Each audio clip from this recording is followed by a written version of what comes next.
Good morning everyone, আমি সুস্মিতা। আমার নতুন আরও একটা ব্লগে তোমাদের জানাই স্বাগত। আজকের ভিডিওটা আমি শুরু করলাম আমার নিচের কিচেন থেকে। ভাবলাম তোমাদের সাথে আমার নিচের কিচেনটা একটুখানি শেয়ার করি। তো সকালবেলায় চলে এসেছি ছেলের জলটা গরম করতে। ফোটাবো না, কারণ রাত্রেবেলা এটা ফুটিয়েই আমি ফ্লাস্কে ভরেছিলাম। সেজন্য সকালে ভাবলাম অনেকটা জল আছে, তো জলটা আরও দুবার খাইয়ে নিই, তারপরে বরং নতুন জল ফোটাবো। তো জলটা যেহেতু এসিতে সারা রাত থাকে তো ঠান্ডা হয়ে গেছিলো, সেই জন্য আরেকবার ভালো করে ফুটিয়ে, মানে ফোটানো হালকা মতন ফুটিয়ে আমি ভালো করে আবার ফ্লাস্কে টাইট করে এঁটে নিলাম।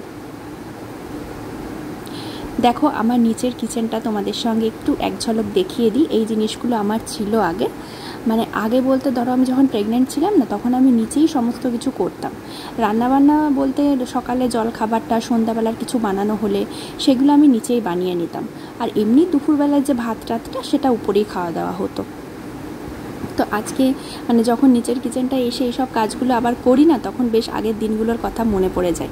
মনে হয় এইটাতে আমি 9টা মাস নয় 3 মাসের পর থেকে আমি এখানে এসেছি। 3 মাস আমি বাবার কাছে ছিলাম, তো 3 মাসের পর থেকে বাকি 9টা মাস আমার কিন্তু এই রান্নাঘরটাকে নিয়েই কেটেছে। বলতে পারো এই নিচতলাটা নিয়েই আমার কেটেছে সারাটা দিন। তো এখন চলে এসেছি, মুখটা একটুখানি ধুয়ে নিই, ফ্রেশ করে ব্রাশটা দিয়ে ভালো করে ধুয়ে নেব। মুখটা ধুতে ধুতে ভাবলাম একটু হাঁটা চলাও করে নিই, কারণ এই অভ্যাসটাও আমার অনেক আগেকার। আর যখন প্রেগনেন্ট ছিলাম তখন সকালবেলায় উঠে এরকমভাবে আমি কিন্তু ওয়াক করতাম, আর তার সাথে মুখ ধুতাম। তো আজকেও আবার সেম কাজ করছি। আর দেখতেই পেলে আমাদের কুচকিটা সামনে চলে এসেছে, মানে ও সকালবেলায় এসেছে ভাইকে ওঠাতে, যে ভাই উঠেছে কিনা দেখে আসি। তো ভাই তো এখনও ওঠেনি, সেই জন্য মিমির সাথে দুষ্টুমি করছে। মিমি চেয়ার আর পর্দা, আর এটা কোনটা? আমি আর এটা কি মিমি? কিচেন আর হাউস।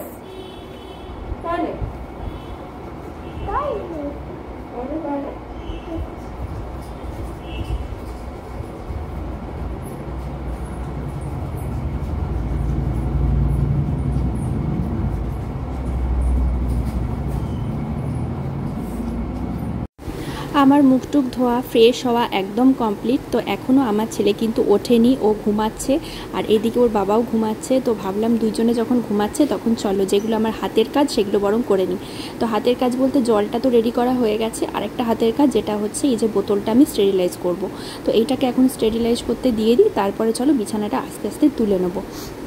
এটা ফুটতে থাকুক, মোটামুটি 10 থেকে 12 মিনিট আমি এটাকে ফোটাই, তো তারপরে আমি অন্য কাজে ধরবো। আর এই যে উনি এখন সারাক্ষণ আমার পিছন পিছন ঘুরবেন, আমি যেদিকে যাব উনি এখন সেই দিকে যাবেন। ছোট বাচ্চা তো, আর আমার ছেলে ওর সাথে এত ভালো মিশে গেছে, মানে ওই যে বাচ্চাকে দেখলে একটা ভালো রকম মেয়ে হয় ওদের মধ্যে। তো ও দিদি যেদিকে যাচ্ছে ও সেদিকে চোখটা ঘুরাচ্ছে, দিদি নাচ করছে ও নাচ করছে। 9:30। আচ্ছা, ছোট ভাই ঘুমাচ্ছে? হ্যাঁ।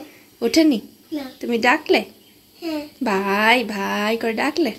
আস্তে আস্তে আস্তে আস্তে, তাও উঠছে না? না। চলো দেখি, আমি ডাকি, চলো চলো দেখি। এখন উপরে এসে আমার চাটা খাওয়াও হয়ে গেছে, তো যাচ্ছি এখন কাপটা ধুয়ে নেবো। আর তারপরে যে কাজটা করব সেটা হচ্ছে বিশাল একটা বড় কাজ। সেটা হচ্ছে আমার ছেলের যে সমস্ত ছোট ছোট কাপড়ের টুকরোগুলো আগের দিন থেকে হয়েছে সেইগুলো কাচা। এই যে আমি অনেকটা ভিজিয়ে রেখে দিয়েছিলাম, তাহলে কি হবে, যদি মানে ময়লা তো থাকে না, ওই ধরো দুধ খেলো, দুধ তুলে দিল, টয়লেট করলো, সেই ধরনের গন্ধগুলো তাহলে বেরিয়ে যাবে। চাপবে মামনি, বুঝেছো? ও অন্য কারো বলে চাপবে না। ও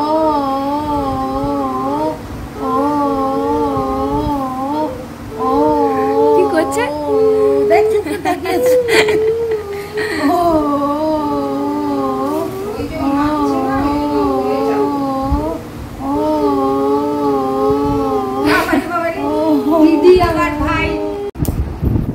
তো আমি নিচে এসেছিলাম, ভিডিওটা এডিটিং করলাম, তারপরে একটু স্নানও করে নিলাম। আর ছেলেটা যেহেতু ঘুমাচ্ছে সেজন্য আমি বললাম চলো স্নানটা করে নিই, কারণ এই মুহূর্তে সেরকম কোনো কাজ ছিল না। সেজন্য ভিডিওটা এডিটিং করে ভিডিওটা এখন পাবলিক করবো। বসে বসে দেখিও আগে উঠেছে কিনা, কারণ এরপর তেল মাখাতে হবে, গা মোছাতে হবে, খাওয়াতেও হবে। তো স্নান করে নিয়েছি, আর এইটাই পরলাম, কারণ এটা তো সকালবেলায় ছেড়েছি, জাস্ট এই 9:30 সাড়ে 9টার সময় চেঞ্জ করেছি। সেজন্য আর এটা কাচলাম না, কারণ নোংরা হয়নি যেহেতু। চুলটা তুলে নিলাম, এবার যাই ওপরে যাই। তাড়াহুড়ো করে করা, ছোট বাচ্চা থাকলে না এটাই একটা মানে কোনো জিনিসটাই তুমি শান্তিতে করতে পারবে না। বাচ্চার জন্য মানে ওকে পুরো টাইমটা দিতে হবে সব দিক থেকে। চলো সঙ্গে থাকো, যাই আবার উপরে। হ্যাঁ, এখন বাজে হচ্ছে মোটামুটি 1:45 মতন। তো আমি ছেলেকে খাওয়ালাম, আর এখানে দেখো জলটা ফুটতে দিলাম। তারপরে ও এখন ওখানে খেলা করছে। তো এবার ওকে আমি তেল মাখাবো, তেল মাখিয়ে একটুখানি গা মোছাবো, কারণ আজকে মেঘমেঘ করছে। আর কি বলো তো, আমি না এখানে আসার পর থেকে ওকে একদিনও স্নান করাইনি, মানে আভাং করে যেটা আর কি বলে ভালোভাবে, যেটা ওখানে করে, কারণ জলটা চেঞ্জ হয়ে যাবে না সেই জন্য। তো ওকে প্রত্যেক দিনই গা মোছাচ্ছি হালকা করে, স্নানটা সেরকমভাবে করেনি। একবারে যাই ওখানে, তারপরে আবার করাবো। আর আজকে তো মেঘমেঘ করছে, আজকে তো কোনো প্রশ্নই ওঠে না, শুধুমাত্র তেলটা মাখাবো আর গা মোছাবো। তো একটু খেলো তো এখনই, একটু আধা ঘন্টা হোক তারপরে করবো। তো আজকে দেখো কি কি রান্না হয়েছে।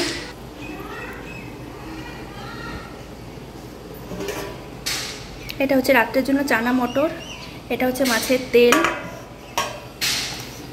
এইখানে আছে একটা ফুলকপি আলু দিয়ে তরকারি, এইখানে আছে মাছ, আর তলায় আমি জানি না কি আছে। তো চলো ছেলের কাছে যাই, ও একা আছে। এই যে আমি এখন আমার সোনা পাপার কাছে চলে এসেছি। সোনা, ও সোনা, ছন্দাই ছন্দাই ছন্দাই। চলো, তো এখন বাজে বিকেল 5টা। এখন আমি আর পুচকুর বাবা দুজন মিলে একটু বাইরে বেরিয়েছি, মানে ওই নিজেদের কিছু কেনাকাটার আছে, তাছাড়াও ছেলের জন্য 2-1টা জিনিস কিনবো, আর তাছাড়াও বাড়ির জন্য কয়েকটা জিনিস কিনতে বললো শাশুড়ি, তো সেই জন্যই বেরোলাম। আসলে চেয়েছিলাম আরও একটু বেলাবেলি বেরোতে, কারণ বিকেল হলেই দেখো ভিড়টা বাড়ছে, কারণ এখন তো তোমার পুজোর বাজার আজকে ছিল মহালয়া। তো বুঝতেই পারছো মানে সারাটা দিন কি ভিড় ছিল দোকানের দাঁড়িতে, আর তার সাথে গরম। কিন্তু কি বলতো, ছেলেকে নিয়ে ব্যাপার, তো ছেলেকে ভালো করে ঘুম পাড়িয়ে রেখে ওকে রেডি করে দিয়ে তারপরে আসলাম। কখন উঠে যাবে তার ঠিক নেই, সেজন্য দিদি ওর কাছে রইলো, অসুবিধা নেই, বললাম যদি কোনো অসুবিধা হয় সঙ্গে সঙ্গে ফোন করবে। আর এখন না নিজের জন্য একেবারে সময় পাওয়া যাচ্ছে না, মানে পুরো সময়টাই নিজের ছেলেকে দিতে হচ্ছে, তাতে কোনো অসুবিধা নেই। মানে এই দিনগুলো তো স্মৃতি হয়ে থাকবে সারা জীবনের জন্য, মানে এই সময়টা চলে গেলে এই সময়টা তো আর ঘুরে আসবে না, নিজের জন্য সময় প্রচুর পাওয়া যাবে। কিন্তু ছেলেকে যে এইভাবে নিজের হাতে গড়ে তুলছি, বড় করছি, এই সময়টা চলে গেলে কিন্তু আর পাওয়া যাবে না, সেই জন্য ভালোই লাগে। তো যাই হোক, এখন এসছি মোহন ফ্যামিলিতে। তো এখানে পুচকুর বাবা 2টো জামা নেবে। আমাদের তো এবছর কোনো কিছুই বাজার টাজার হয়নি, আমি তো বলেইছিলাম আমার শাড়ি আছে সাদের, সেজন্য আমি আর এবছর কিছুই কিনিনি। তো ওর জন্য 2টো জামা ও নিল, তার সাথে পুচকুর জন্য একটা ছোট্ট ওয়েল ক্লথ নিলাম, মানে ওই কোলে নেওয়ার জন্য, যাতে টয়লেট হিসু করে মানে সবার কোল টোল ভিজিয়ে দিচ্ছে, সেই জন্য যাতে কোলের মধ্যে পারা যায় সেই রকম ছোটো দেখে।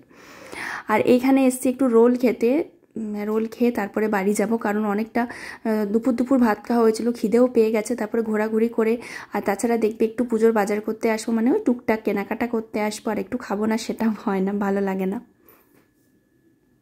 এখানে এসছি এখন, এটা হচ্ছে ফার্স্ট ক্রাই থেকেই ওর ওয়েল ক্লথটা কিনলাম, মানে ড্রাই ম্যাট যেটা। আর এখানে একটু ঘুরে ঘুরে দেখছিলাম ছোটো ছেলেদের আর কোনো জামার কালেকশন কিছু এসছে কিনা।